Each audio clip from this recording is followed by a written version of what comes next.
اے پیغمبر، اہل کتاب تم سے درخواست کرتے ہیں کہ تم ان پر ایک لکھی ہوئی کتاب آسمان سے اتار لاؤ، تو یہ موسیٰ سے تو اس سے بھی بڑی بڑی درخواستیں کر چکے ہیں۔ ان سے کہتے تھے ہمیں اللہ کو ظاہر یعنی آمنے سامنے دکھا دو،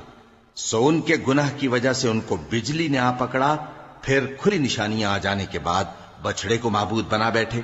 تو اس سے بھی ہم نے درگزر کی۔ اور موسیٰ کو ہم نے کھلی سند دی تھی، اور ان سے عہد لینے کو ہم نے ان پر کوہ طور اٹھا کھڑا کیا، اور انہیں حکم دیا کہ شہر کے دروازے میں داخل ہونا تو سجدہ کرتے ہوئے داخل ہونا، اور یہ بھی حکم دیا کہ ہفتے کے دن مچھلیاں پکڑنے میں تجاوز یعنی حکم کے خلاف نہ کرنا۔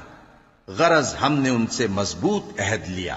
لیکن انہوں نے عہد کو توڑ ڈالا، تو ان کے عہد توڑ دینے اور اللہ کی آیتوں سے کفر کرنے اور انبیاء کو ناحق مار ڈالنے اور یہ کہنے کے سبب کہ ہمارے دلوں پر پردے پڑے ہوئے ہیں، اللہ نے ان کو مردود کر دیا۔ اور ان کے دلوں پر پردے نہیں ہیں، بلکہ ان کے کفر کے سبب اللہ نے ان پر مہر کر دی ہے، تو یہ کم ہی ایمان لاتے ہیں۔